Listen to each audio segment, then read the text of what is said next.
मांडण्यात आले। काय दिलं रे बाबा? विशेषतः कर्जमाफीच्या संदर्भात बरीच चर्चा या ठिकाणी झाली।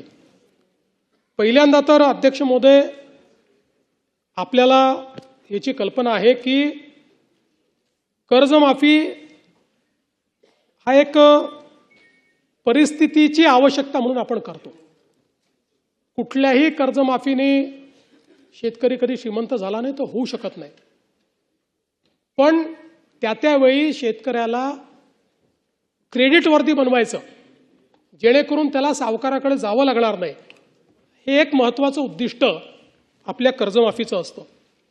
आणि मी पुन्हा एकदा सांगतो की आम्ही विधानसभेच्या निवडणुकीच्या वेळी हा शब्द दिला होता, आम्ही कर्जमाफी करू। खरं म्हणजे आम्ही 2029 पर्यंत थांबू शकलो असतो, कारण सगळ्या निवडणुका जिंकलो आहेत आम्ही, कुठल्या निवडणुका बाकी नाही आहेत, पण आम्ही तसं केलं नाही। आम्ही ठरवलं की शेतकरी अडचणीत असेल तर त्याला कर्जमाफी दिली पाहिजे, आणि कर्जमाफीचा निर्णय आपल्या सरकारने केला। आता याच्यामध्ये आपण काय काय केलं तर कर्जमाफी असेल, एकवेळ समझोता असेल, प्रोत्साहनपर लाभ असेल। खरं म्हणजे एक गोष्ट मला अजून लक्षात आणून दिली पाहिजे की या कर्जमाफीच्या व्यतिरिक्त दरवर्षी हे सरकार आहे महायुतीचं 25,000 कोटी रुपये वीज माफीची देतं शेतकऱ्यांना। 25,000 कोटी रुपये दरवर्षी हे पैसे भरावे लागतात, हे माफ नाही होत, हे भरावे लागतात दरवर्षी। पहिल्या वर्षी 20,000 कोटी, 22,000 कोटी, 25,000 कोटी हे पैसे आपण भरतो। आणि एकूण जर आपण कृषी विभागाचा आजचा आउटले बघितला, सगळं मिळून वेगवेगळ्या योजना आणि देणाऱ्या सबसिडी, तर तो 95,000 कोटी रुपयाचा आहे। 95,000 कोटी रुपये। आणि हा कर्जमाफीचा निर्णय आपण घेतला। आपण राष्ट्रीयकृत बँका, व्यापारी बँका, खाजगी बँका, जिल्हा मध्यवर्ती सहकारी बँक सगळ्यांची बैठक घेतली आणि या ठिकाणी त्याच्या आधारावर सगळा डेटा घेतला आणि त्यानंतर मिळालेल्या माहितीच्या आधारावर पुण्यश्लोक अहिल्यादेवी होळकर शेतकरी कर्जमुक्ती योजना आपण तयार केली। आता असं देखील म्हणण्यात आलं की 12-13 हजार कोटीचाच लाभ मिळेल आणि 36 लाख शेतकऱ्यांवर अन्याय होईल। हे विधान पूर्णपणे चुकीचं आहे, हे योग्य नाही आहे। खरं तर 56 लाख शेतकऱ्यांना 36,585 कोटीचा लाभ देणारी ऐतिहासिक अशा प्रकारची योजना आहे।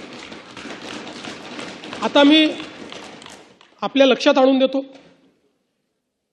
आपल्या काळामध्ये महात्मा ज्योतिराव फुले शेतकरी कर्जमुक्ती योजना तयार झाली होती। यामध्ये केवळ अल्पमुदत पीक कर्ज आणि पुनर्गठित कर्जासाठी 2 लाख रुपयापर्यंत ही योजना तयार केली होती। मात्र पुण्यश्लोक अहिल्यादेवी होळकर मध्ये आपण 2 लाखापेक्षा जास्तही ज्यांची थकबाकी आहे त्यांनाही 2 लाखापर्यंत देतोय। आपल्या योजनेत 2 लाखावर 1 रुपया जरी वर असेल तरी त्याला कर्जमाफी मिळालेली नाही। इथे 2 लाखाच्या वर असेल तरी त्याला आपण ती कर्जमाफी देणार आहोत। आणि आपण जर बघितलं तर महात्मा ज्योतिराव फुले शेतकरी कर्जमाफी योजना जी आहे याच्यामध्ये 32 लाख शेतकऱ्यांना त्या ठिकाणी लाभ मिळाला होता।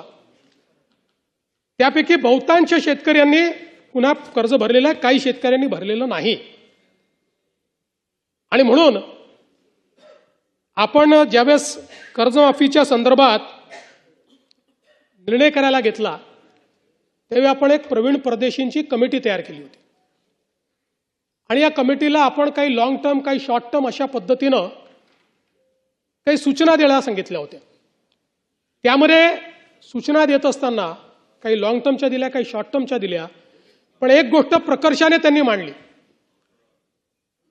खरं म्हणजे बोलताना रोहितजींच्या ते लक्षात आलं नाही, ते असं म्हणाले की नैतिकतेवर शेतकऱ्यांच्या प्रश्न देणं, नैतिकतेवर नाही, त्यांनी त्या ठिकाणी जे मांडलं आहे, महाराष्ट्र एकमेव राज्य आहे की ज्या राज्यामध्ये 17 मध्ये कर्जमाफी, 20 मध्ये कर्जमाफी, 26 मध्ये कर्जमाफी, असं कुठेच झालं नाही. त्यांनी चिंताही मांडलेली आहे की बँकिंग सिस्टीमचं काय होईल. बँकेमध्ये कर्ज परत करण्याची जर म्हणजे असं एक शेतकरी प्रामाणिकच आहे, पण जर माहिती आहे की दरवर्षी सरकार करणारच आहे, तर मग वाट पाहतो माणूस, कशाला भरायचं बाबा कर्ज, खरंच करतायत का हे. आणि म्हणून त्यांनी इन्स्टन्सेस मांडले आहेत की कशा पद्धतीनं बँकांची परिस्थिती खराब होते. आणि म्हणून त्यांनी हे सांगितलं की काहीतरी डिस्टन्स ठेवा. ज्या लोकांनी कर्जमाफी मिळवली आत्ता नुकतीच किंवा मागच्या कर्जमाफी योजनेत, त्या लोकांना जर पुन्हा कर्जमाफी त्यातले जर काही झाले असतील तर त्या ठिकाणी तुम्ही एक विविक्षित रक्कम त्याकरता भरा. पहिल्यांदा तर त्यांनी सांगितलं की तुम्ही त्यांना त्यात घेऊच नका, नाहीतर बँकिंग सिस्टीम कोलॅप्स होईल.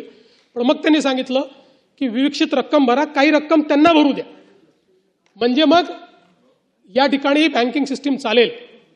आता मुश्रीफ साहेब या ठिकाणी आहेत. मुश्रीफ साहेब आमच्या मंत्रिमंडळाच्या बैठकीत रोज सांगायचे की लवकर तारीख घोषित करा, कोणी कर्जच भरत नाही. आमच्या कोल्हापूर बँकेमध्ये रेग्युलर कर्ज भरणारे लोक होते, पण कोणी कर्जच भरत नाहीये. तारीख घोषित झाली, बरोबर भरले सगळ्यांनी, नंतरच्या लोकांनी कर्ज, आणि पुन्हा त्या बँकेची परिस्थिती. आज तुम्ही बघा नागपूरची आमची बँक 90% नागपूरची बँक मागच्या घोट्यात बुडली. आज शेतकऱ्यांच्या तुलनेत सगळ्यात कमी जर कर्ज कुठे मिळत असेल तर ते नागपुरात मिळतं, कारण बँक नाहीये. जिथे जिथे बँका बुडल्या त्या ठिकाणी ही परिस्थिती तयार झाली. आणि म्हणून आपल्याला शेतकऱ्याला तर कर्जमाफी द्यायचीच आहे, पण सोबत बँकिंग सिस्टीम करता काही शिस्त लावणं हे देखील गरजेचं आहे. म्हणून अशा पद्धतीची शिफारस ही त्यामध्ये आली. आता मी तुम्हाला पुन्हा सांगतो की आपण जर बघितलं तर पहिले आम्ही 17 मध्ये छत्रपती शिवाजी महाराज शेतकरी सन्मान योजना केली, ज्याच्यामध्ये जवळपास त्या ठिकाणी 44 लाख शेतकऱ्यांना आपण मदत केली. त्यात 24 लाख शेतकऱ्यांना कर्जमाफीची योजना होती.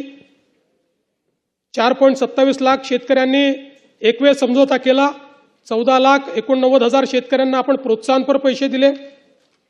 आणि मग जेव्हा महात्मा ज्योतिराव फुले शेतकरी कर्जमुक्ती योजना आली, त्यावेळी रोहित पवारजी, आपली माहिती चुकीची आहे, 2017च्या योजनेमध्ये लाभ मिळालेल्या, म्हणजे छत्रपती शिवाजी महाराज योजनेत लाभ मिळालेल्या शेतकऱ्यांना 2019च्या कर्जमाफी योजनेतनं वगळण्यात आलं, देण्यात नाही आलं, हे वगळण्यात आलं.